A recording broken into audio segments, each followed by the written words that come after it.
Assalamualaikum warahmatullahi wabarakatuh.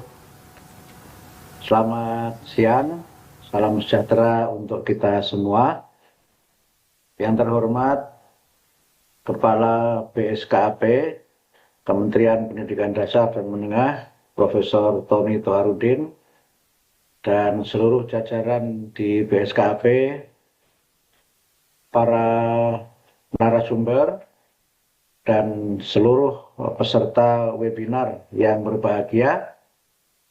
Pertama-tama marilah kita bersyukur kepada Allah Subhanahu wa taala, Tuhan yang Maha Kuasa, karena atas rahmatnya pada siang hari ini kita dapat bersama-sama mengikuti webinar dalam rangka sosialisasi dan sekaligus pendalaman atas terbitnya Permendikbud nomor 13 tahun 2025.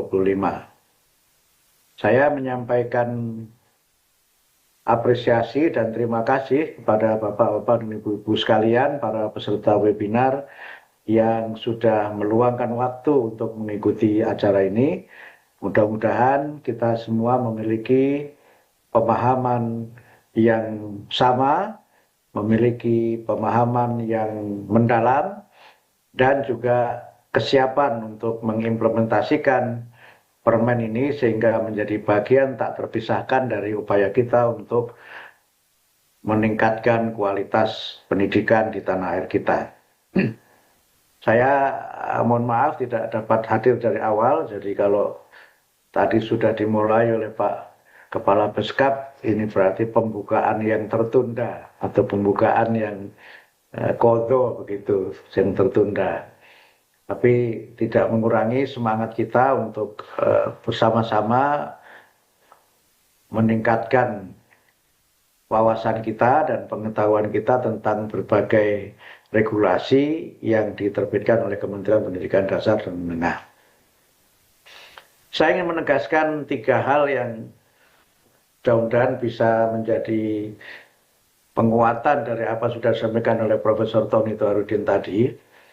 Yang pertama, saya menegaskan bahwa Permendikbud nomor 13 tahun 2025 ini bukan permen tentang kurikulum baru. Ini perlu saya tegaskan supaya tidak terjadi kesalahpahaman di kalangan kita, karena selama ini karena membaca judulnya saja itu seakan-akan permen ini merupakan aturan tentang kurikulum baru. Sebagian kita ini, sebagian masyarakat itu ada yang hanya membaca sesuatu dari judulnya dan kurang meluangkan waktu untuk membaca secara detail. Saya sering menyebut gejala ini sebagai gejala scroll culture atau budaya scroll gitu, hanya baca judulnya sudah mengambil kesimpulan tanpa melihat batang tubuh dan menganalisis kata demi kata sebagai satu kesatuan yang tidak dapat dipisahkan. Kemudian yang kedua, Permendikbud 13 2025 ini merupakan satu rangkaian dari paling tidak 3 permen yang lain. Yang pertama tentu permen tentang standar kompetensi lulusan, kemudian yang kedua adalah permen tentang muatan atau standar isi, dan kemudian yang ketiga itu adalah permen tentang pembelajaran coding dan kecerdasan artifisial. Sehingga karena itu maka kesemuanya merupakan satu rangkaian yang terintegrasi antara satu dengan yang lainnya.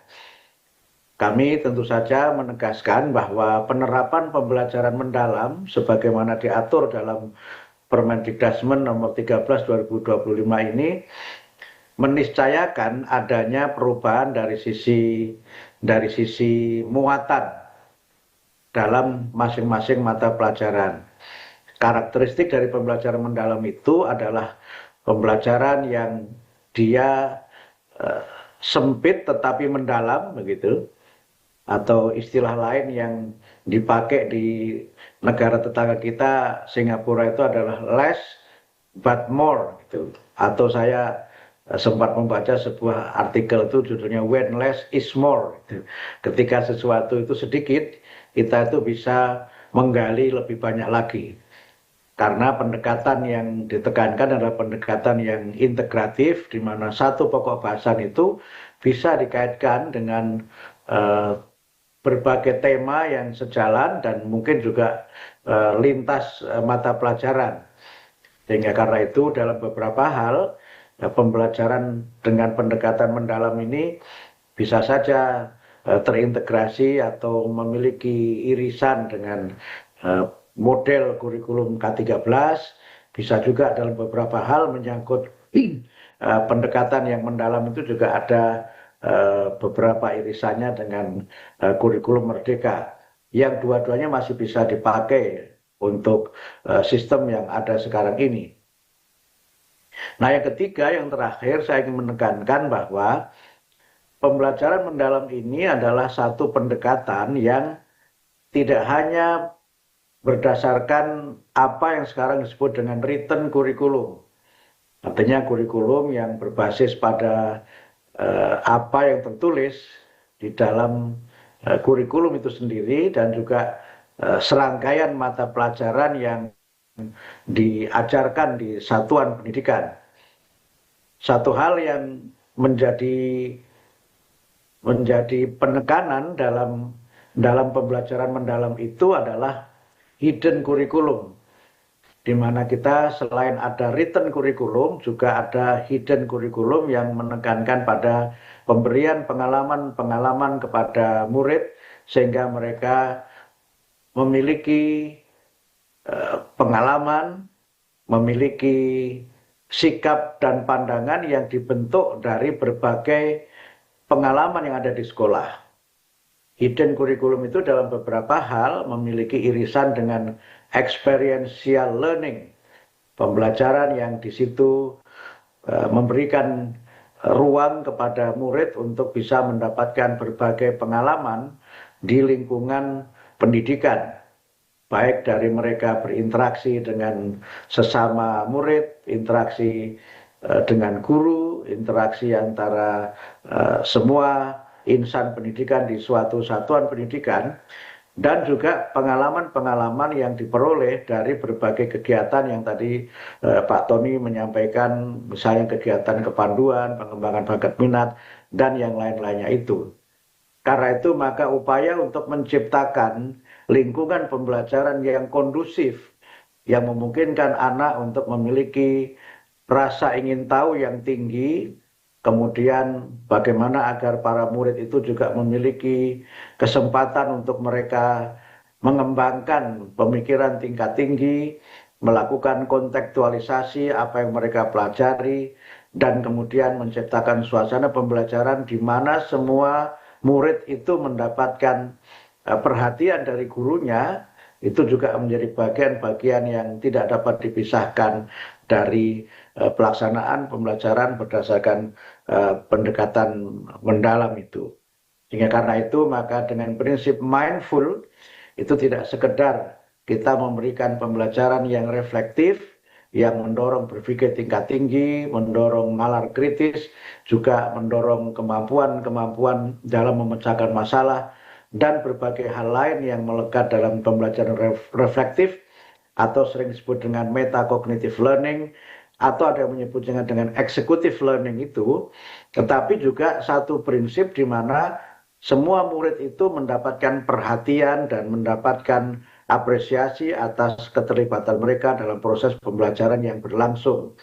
Sehingga mindfulness itu adalah satu sikap di mana kita memberikan ruang yang sama kepada semua murid di kelas kita, dan juga memberikan kesempatan yang sama kepada semua murid untuk mereka terlibat dalam pembelajaran, sekaligus juga mendorong mereka untuk memiliki kontribusi yang memungkinkan mereka melakukan apa yang dalam prinsip dasar pembelajaran ini disebut sebagai construction of knowledge. Nah, disinilah menurut saya mindfulness itu menjadi bagian penting yang dia tidak dapat dilepaskan dari apa yang kita sebut dengan hidden curriculum dan juga experiential learning.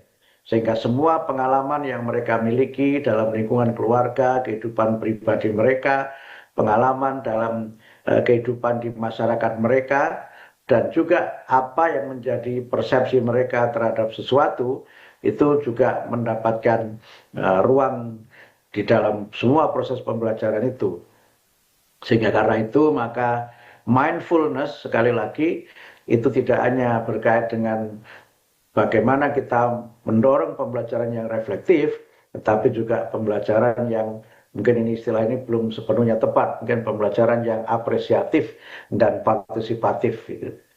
Nah kemudian yang kedua yang menjadi pilar dalam pembelajaran mendalam itu adalah meaningful, di mana murid ini menemukan makna dan juga menemukan sesuatu yang dia pelajari itu bermanfaat, yang dia pelajari itu memiliki fondasi untuk banyak hal, baik yang berkaitan dengan peningkatan pembelajaran maupun yang berkaitan dengan kehidupan mereka sehari-hari. Dan yang ketiga yang joyful, yang menyenangkan, menggembirakan, itu tidak berarti hanya pembelajaran yang lucu, tetapi joyful itu pembelajaran di mana mereka memiliki motivasi yang tinggi, memiliki semangat yang tinggi. Bahkan sekarang orang menggunakan istilah grit, ya. Tidak sekedar motivation tetapi grit, yang itu levelnya lebih tinggi dari motivasi, sehingga mereka memiliki semangat untuk terus belajar dan menemukan makna dari yang dia pelajari itu, sehingga pengalaman-pengalaman baru, hal-hal yang baru itu menjadi sesuatu yang menyenangkan, yang joyful, sehingga tumbuh intrinsik motivasi dan juga tumbuh semangat untuk terus menggali. Dalam kaitan ini pula kemudian kita berusaha untuk memperkuat ekosistem dalam pembelajaran, di mana belajar itu tidak hanya terjadi di lingkungan sekolah, bahkan mungkin tidak hanya di dalam kelas, tetapi juga apa yang mereka temukan di masyarakat juga menjadi bagian dari pembelajaran ini. Sehingga karena itu maka penguatan ekosistem dalam pendidikan yang sering saya sebut dengan catur pusat pendidikan itu, pendidikan di sekolah, dalam keluarga, kemudian juga di masyarakat dan media, itu menjadi satu kekuatan yang saling memperkuat sehingga pendidikan itu dapat berjalan dengan sebaik-baiknya. Sehingga penguatan-penguatan yang berasal dari resources yang berasal dari masyarakat atau resources yang berasal dari buku dan juga resources yang bisa digali oleh para murid dari internet dan informasi-informasi digital yang relevan, itu juga menjadi bagian tak terpisahkan dari pelaksanaan pembelajaran mendalam sebagaimana diatur dalam Permendikbud nomor 13 tahun 2025. Karena itu maka kita semuanya tentu perlu memahami substansi dari Permendikbud ini dan kemudian bagaimana kita dapat menerapkannya untuk meningkatkan kualitas pembelajaran, juga meningkatkan kualitas pendidikan, dan pada akhirnya kemudian untuk meningkatkan kualitas sumber daya manusia Indonesia. Ini adalah bagian dari solusi akademik agar berbagai persoalan pendidikan yang selama ini menjadi tantangan kita bersama-sama dapat kita selesaikan secara bertahap dari hulunya, dan kita tentu saja memang harus melalui proses ini secara bertahap yang hasilnya tidak akan bisa kita lihat dalam waktu yang singkat. Proses ini adalah proses yang longitudinal, proses yang panjang, dan proses yang tentu saja dalam pelaksanaannya meniscayakan adanya perubahan mindset dalam diri kita semuanya, dan juga perubahan dalam upaya kita untuk menjadi lebih baik lagi. Saya kira demikian dapat kami sampaikan. Selamat mengikuti webinar. Semoga acara ini bermanfaat dan bisa memberikan pemahaman yang lebih mendalam, pemahaman yang komprehensif, dan juga bagaimana kita menerapkannya di lingkup lembaga atau satuan pendidikan kita masing-masing. Demikian dapat kami sampaikan. Selamat mengikuti webinar. Assalamualaikum warahmatullahi wabarakatuh.